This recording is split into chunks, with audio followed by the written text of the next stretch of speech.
আসসালামু আলাইকুম। ডিফেন্স সার্কেলের পক্ষ থেকে আপনাদের আবারও স্বাগত জানাচ্ছি। তো আজকে আবার একটি নতুন সরকারি চাকরির নিয়োগ বিজ্ঞপ্তি নিয়ে আপনাদের মধ্যে উপস্থিত হলাম। তো নিয়োগটি হচ্ছে শিল্প মন্ত্রণালয়, 42টি পদে বিশাল নিয়োগ। এই নিয়োগটিতে আবেদন শুরু হয়েছে ডিসেম্বরের 18 তারিখ, যা চলবে 19 জানুয়ারি 2025 তারিখ। 24 সালের ডিসেম্বরের 18 তারিখ আবেদনটি শুরু হয়েছে এবং আবেদন শেষ হবে 19 জানুয়ারি 2025 তারিখ বিকাল 5টা পর্যন্ত আবেদন চলবে। এই সার্কুলারটিতে আবেদন করতে পারেন বাংলাদেশের 64 জেলা থেকে পুরুষ এবং মহিলা উভয় আবেদন করতে পারবেন যদি বাংলাদেশে আপনি প্রকৃত নাগরিক হয়ে থাকেন এবং আপনার বয়স যদি 18 থেকে 32 বছরের ভিতর হয়ে থাকে। তো এই সার্কুলারটিতে আবেদন করার জন্য আমাদের ডিফেন্স সার্কুলার পেজ থেকে আবেদন করার জন্য আমাদের হোয়াটসঅ্যাপে মেসেজ করুন। আমাদের হোয়াটসঅ্যাপ নাম্বারটা অবশ্যই আপনারা দেখতে পাচ্ছেন। আমাদের হোয়াটসঅ্যাপ নাম্বারটা হচ্ছে 01835874030। এই নাম্বারে যোগাযোগ করলেই হবে যে ভাইয়া আমি এই সার্কুলারটিতে আবেদন করতে চাচ্ছি, আমাকে আবেদনটি করে দিন। তো আপনি ঘরে বসে নির্ভরভাবে আমাদের পেজ থেকে আপনি আবেদনটি করে নিতে পারবেন। তার জন্য আমাদের হোয়াটসঅ্যাপে আপনাকে যোগাযোগ করতে হবে। তো আসুন এখন সার্কুলারটি দেখি কোন কোন পদ নিয়ে প্রকাশ হয়েছে। তো দেখতে পাচ্ছেন এই হচ্ছে গণপ্রজাতন্ত্রী বাংলাদেশ সরকার শিল্প মন্ত্রণালয়, বাংলাদেশ শিল্প কারিগরি সহায়তা কেন্দ্র, বিটাক তেজগাঁও, শিল্প এলাকা, ঢাকা 1208। নিয়োগ বিজ্ঞপ্তি শিল্প মন্ত্রণালয়, পত্র নং এত এত, তারিখ 4/7/2024, মাধ্যমে প্রাপ্ত ছাড়পত্র অনুযায়ী বাংলাদেশের শিল্প কারিগরি সহায়তা কেন্দ্র বিকাটা এর রাজস্ব খাতভুক্ত নিম্নবর্ণিত শূন্য পদসমূহে অস্থায়ী ভিত্তিতে বিধি মোতাবেক প্রত্যয়ের অন্যান্য ভাতাবিধি সহ পদের পার্শ্বে বর্ণিত বেতন স্কেল অনুযায়ী সরাসরি জনবল নিয়োগের নিমিত্তে বাংলাদেশের প্রকৃত নাগরিকের নিকট অনলাইনে আবেদন করার আহ্বান করা যাচ্ছে। তো সার্কুলারটিতে প্রথম পদটা হচ্ছে পরিকল্পনা কর্মকর্তা, পদ সংখ্যা রয়েছে একটি। শিক্ষাগত যোগ্যতা প্রয়োজন হবে কোনো স্বীকৃত বিশ্ববিদ্যালয় হতে অর্থনীতি, পরিসংখ্যান বা গণিত বিষয়ে স্নাতকোত্তর বা সম্মানের ডিগ্রি, এবং খ নম্বর প্রয়োজন হবে সরকারি স্বায়ত্তশাসিত বা সংশ্লিষ্ট বিশুদ্ধ সংস্থা হইতে প্রকল্প প্রজ্ঞাপন বা সম্ভবততা সমীক্ষা পিসিআর বা ডিপিপি বা আরডিপি প্রণয়ন প্রকল্পের কার্যক্রম পরিবীক্ষণ ও রিপোর্টিং কাজে 3 বছরের অভিজ্ঞতা। মানে আপনার 3 বছরের মানে সরকারি যে কোনো কাজে আপনার এই যে কাজগুলো বলা হলো এই কাজগুলো 3 বছরের অভিজ্ঞতা লাগবে। আর আপনাকে স্বীকৃত বিশ্ববিদ্যালয় হতে অর্থনীতি, পরিসংখ্যান বা গণিত বিষয়ে স্নাতকোত্তর বা সমমানের ডিগ্রি থাকতে হবে।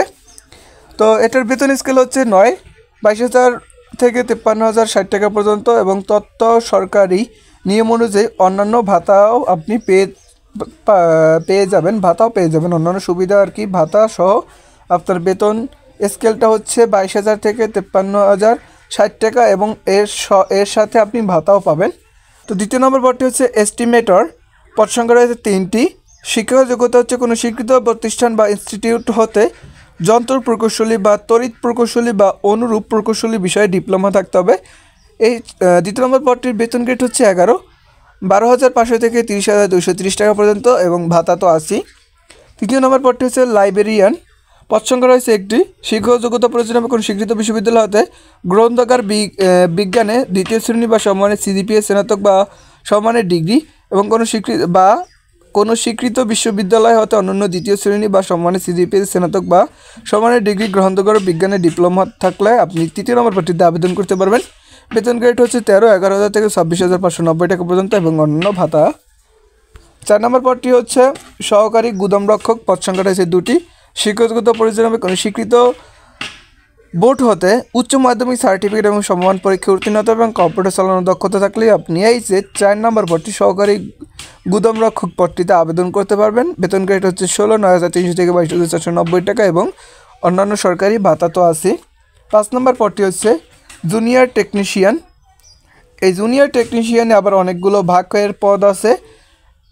একটা হচ্ছে মেশিন টুলস অপারেটর, পদ সংখ্যা এটা 18টি। জেনারেল ইলেকট্রনের পদ সংখ্যা রয়েছে 2টি। জেনারেল ইলেকট্রনিক্যাল ওয়ার্কস পদ সংখ্যা রয়েছে 4টি।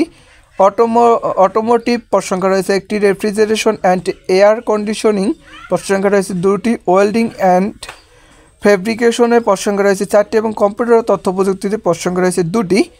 এটার জন্য আপনার শিক্ষাগত যোগ্যতা প্রয়োজন হবে কোনো স্বীকৃত বোর্ড হতে মাধ্যমিক স্কুল বা ভোকেশনাল সার্টিফিকেট বা টেকনিক্যাল ট্রেনিং সার্টিফিকেট পরীক্ষা এবং সংশ্লিষ্ট কাজে 3 বছরের অভিজ্ঞতা থাকতে হবে এবং বেতন স্কেলটা হচ্ছে 9,300, বেতন স্কেলটা হচ্ছে 9,300 থেকে 22,490 টাকা পর্যন্ত এবং অন্যান্য ভাতা তো রয়েছে। 6 নম্বর পদটি হচ্ছে জুনিয়র ড্রাফটসম্যান, পদ সংখ্যা রয়েছে একটি। কোনো শিক্ষাগত যোগ্যতা প্রয়োজন হবে কোনো স্বীকৃত বোর্ড হতে মাধ্যমিক স্কুল সার্টিফিকেট বা ভোকেশনাল থেকেও পাশ করলে আপনি হবে, বা টেকনিক্যাল ট্রেনিং সার্টিফিকেট বা সংশ্লিষ্ট কাজে 3 বছরের অভিজ্ঞতা থাকলে আপনি এই 6 নম্বর পদটিতে আবেদন করতে পারবেন। পদ সংখ্যা রয়েছে 16, দুঃখিত, বেতন গ্রেড হচ্ছে 16, 9,300 থেকে 22,490 টাকা পর্যন্ত এবং অন্যান্য ভাতা তো রয়েছেই। 7 নম্বর পদটি হচ্ছে পাম্প ড্রাইভার, পদ সংখ্যাটা হচ্ছে একটি। কোনো স্বীকৃত বোর্ড হতে মাধ্যমিক স্কুল সার্টিফিকেট বা ভোকেশনাল সার্টিফিকেট বা টেকনিক্যাল পরীক্ষায় উত্তীর্ণ।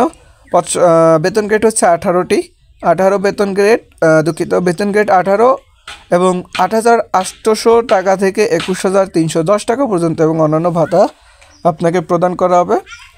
তো এই ছিল টোটাল। এখানে দেখেন আবেদনের সাধারণ শর্তাবলী দেওয়া আছে, মানে আপনার বয়স হতে হবে 18 নভেম্বর তারিখ হতে এত মোতাবেক 18 থেকে 32 বছরের মধ্যে হতে হবে অবশ্যই, তাহলে আপনি আবেদন করতে পারবেন। তো এই ছিল শিল্প মন্ত্রণালয়ের সম্পূর্ণ সার্কুলারটিতে। যারা যারা আবেদন করবেন আমাদের হোয়াটসঅ্যাপে যোগাযোগ করবেন।